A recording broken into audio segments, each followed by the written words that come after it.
Before the advent of mankind, other alien races were already exploring the rest of the universe. On the planet Samaris, Mills is watching his daughter Naveen play around on the beach while he explains to his wife Alia that he's accepted a 2-year exploration job. Usually he does short runs, but this time he wants the extra money to pay for a treatment for Naveen's sickness. Then Mills teaches Naveen how to whistle with her hands before finally discussing the subject of his trip with her too. Sometime later, Mills is the pilot in charge of a ship that carries a crew in cryogenic sleep. One day, the ship encounters unexpected meteorite activity and gets hit multiple times by chunks of meteorite. As the ship begins coming apart, Mills rushes to the cockpit and sends an emergency signal while guiding the ship to land on the nearest planet.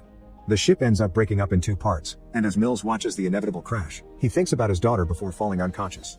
Minutes later, Mills wakes up to hear the computer say they're in an unknown location. He discovers he has a piece of metal stuck on his stomach, so he painfully removes it to then cauterize the wound. Next he puts on his astronaut suit and begins investigating the ship to determine the damage, discovering the cryochamber is compromised. After grabbing a laser gun just in case, Mills leaves the ship and walks into a pool of water where a mysterious creature swims around him. He also finds all the bodies of his crew and is devastated to notice none of them survived. After checking the whole ship for damage and realizing the escape pod is on the other half that landed somewhere else, Mills sends another SOS message saying he's on uncharted territory. Feeling stuck and hopeless, Mills grabs his gun with the intention of ending things, but memories of Naveen stop him from doing it. Then Mills gathers all the tapes with the messages Naveen has been sending him just to hear her voice again. Suddenly the computer detects a working capsule nearby. Mills rushes to investigate and is surprised to find passenger Koa is still alive inside, so he immediately takes her out. On their way back to the ship, Mills notices a huge paw print on the ground, which reveals this planet is Earth 65 million years ago, meaning Mills is surrounded by dinosaurs. The duo makes it to the ship when night falls, and Mills spends the night dreaming of Naveen demanding to know where he is. The next morning, Mills is determined to escape just to save the girl. He uses the ship's computer to find the other half of the vessel, but the scan can't locate it. Afterward, Mills goes outside to explore the area and discovers huge bones that indicate how dangerous the local predators are. He's also accidentally hit by a hot geyser blast, which he never saw before. Once he recovers, he sees something shining in the distance and realizes the other ship half is on a far mountain. A quick scan confirms it, and when Mills begins to consider what path to take, he's suddenly attacked by a small dinosaur. After some struggle with the creature, Mills pushes it to the ground and hits it with his gun until it's dead. There are more noises coming from the woods, and when Mills goes to investigate, he discovers Koa has left the ship. The girl begins running as soon as she sees him, and Mills runs after her until they both fall down a ledge where they find a big yet dead dinosaur. Suddenly the trees start shaking and Mills sees an even bigger creature approaching, so he grabs Koa and drags her back to the ship.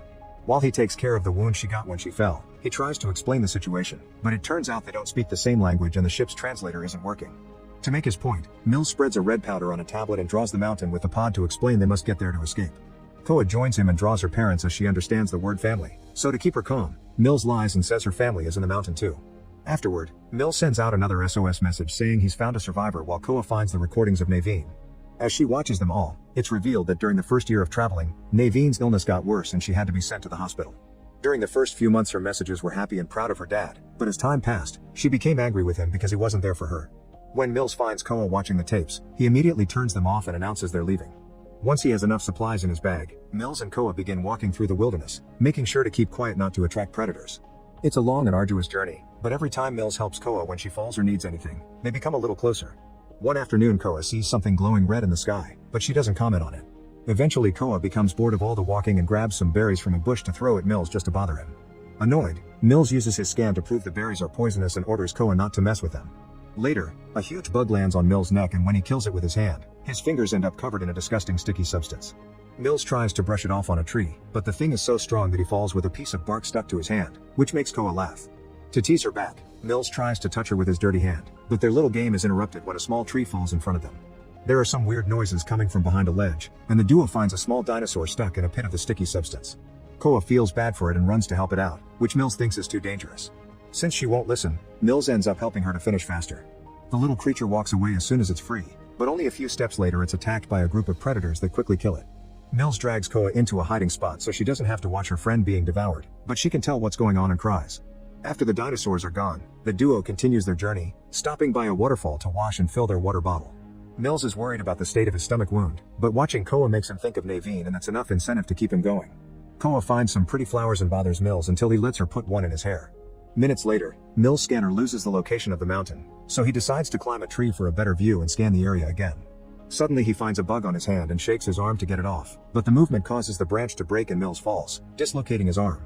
While Koa helps Mills push his arm against a tree to try to put it back into place, a group of dinosaurs hears the noise and begins approaching. To speed things up, Mills makes Koa step on his arm for that final push, and now that he's better he immediately grabs the gun to shoot at the creatures. He also tells Koa to run, and once she's far enough, Mills activates a few small bombs that quickly gets rid of half of the dinosaurs. The survivors continue to jump on Mills and he shoots them one by one.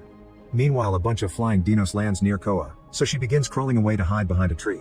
Unfortunately, the beasts from before find her, and when they are about to jump on her, Mills shows up and kills them all. However, there's one hiding that suddenly jumps on Koa from behind and drags her away with its tail. Mills quickly goes after them and scares the creature away with a shot. Now Koa is too scared to continue or even be near him. Thus Mills sits down and patiently gives her some space. When it's starting to get dark, Mills decides to whistle like he used to do for Naveen to try to calm Koa down. The trick works and Koa responds with her family's own method of whistling, finally accepting to keep going. After lots of walking, the duo makes it to a cave where they'll spend the night. Mills sets up some sensors that will warn them of potential danger and uses his scanner to look at the sky, which finally makes him notice the meteorite is nearby. It's a small one though, so he doesn't worry. Koa suddenly distracts him by revealing she's brought one of Naveen's tapes with her, and while Mills at first is angry, then he plays the tape because Naveen brings comfort to both of them. While Mills tries to sleep, he can't stop thinking about the day Alya contacted him to tell him Naveen had died in the hospital, which makes him cry. Later in the night, Mills is woken up by the sensors warning him of incoming danger. When he checks on Koa, he discovers a bug has entered her mouth and he immediately uses a tool to kill it, leaving Koa to cough out all the remains. Then the sensors begin going crazy, and at that moment, a huge dinosaur appears outside the cave. Mills shoots it a couple of times before he and Koa run through a small hole at the back of the cave. The duo immediately begins looking for a path out, unaware that a smaller dinosaur is following them. After lots of walking and going through narrow spaces, the duo is upset to discover they've reached a dead end.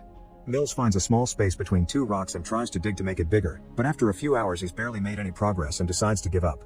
When Koa notices, she becomes furious and demands to try again as she keeps saying family, so Mills tries to tell her they're dead, but she can't understand him.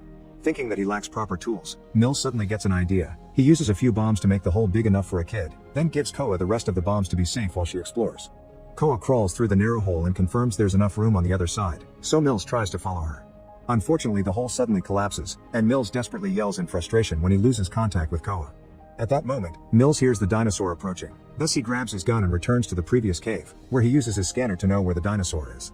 When the creature tries to attack him from behind, Mills expects it and begins shooting it, but the dinosaur hits him and makes him drop the gun. Then the beast grabs Mills and bites his arm, but Mills fights it off until he manages to reach his scanner and activates a screeching sound that hurts the dinosaur's ears. With the animal distracted, Mills retrieves his gun and kills it. Meanwhile, Koa makes it outside. She explores the forest alone and finds a huge bone that she can use as a weapon, so she wraps it up with poisonous berries and a big leaf before putting it away in the bag. Minutes later, Mills manages to leave the cave, and when he sees that a huge meteorite is coming closer, he uses his scanner to learn that the meteorite he saw before had only been a broken piece of a bigger one that will hit in a few hours, triggering a catastrophic extinction event. He immediately goes looking for Koa and hears her scream when a dinosaur approaches her. Koa rushes to hide inside a tree trunk while Mills runs in her direction, but he trips and falls right into a pit of quicksand. He tries to call for Koa, but he slowly sinks until he can't talk anymore. Koa hears Mills' call, so she gathers her courage and waits for the dinosaur to enter the tree trunk to throw the bombs at it before running. With the beast dead, Koa can safely reach the quicksand and bend over a tree to help Mills come out of the pit. The duo reunites with a tight hug, and then Mills explains the meteorite to Koa in order to run through the last few miles. In the evening, the duo finally makes it to the base of the mountain. Mills ties some rope around Koa and she starts climbing up first, then she smartly ties the rope in a very intricate way around trees and rocks so it'll stand Mills' weight as he climbs up as well. Moments later they find the other half of the ship, and Mills immediately turns on the computer to confirm there's a rescue vessel coming for them. Koa goes looking for her family and eventually finds all the destroyed cryotanks, so she gets furious with Mills for the lie. As she cries, Mills takes out a picture of Naveen and explains he lost his daughter while he was on a job, meaning now he can't allow that to happen again. A sobbing Koa hugs Mills as he apologizes for everything. Suddenly the smaller pieces of meteorite begin falling on Earth, so Mills and Koa run to get inside the emergency pod. When Mills is about to push the launch button, a piece of meteorite hits the ship and causes the pod to fall down the mountain, knocking the duo out in the process.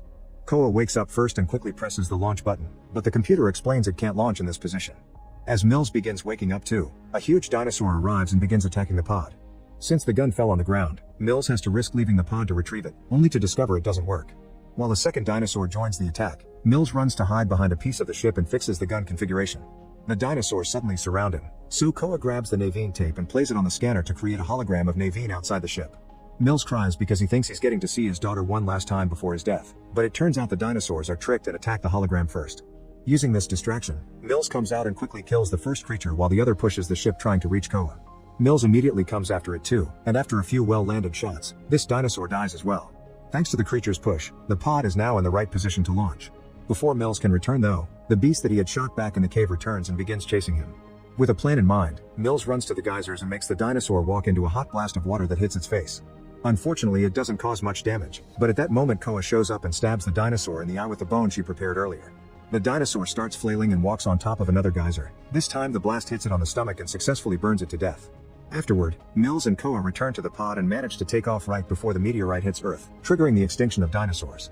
When the pod leaves the atmosphere, the autopilot guides it to the meeting point where a rescue vessel will be waiting for them.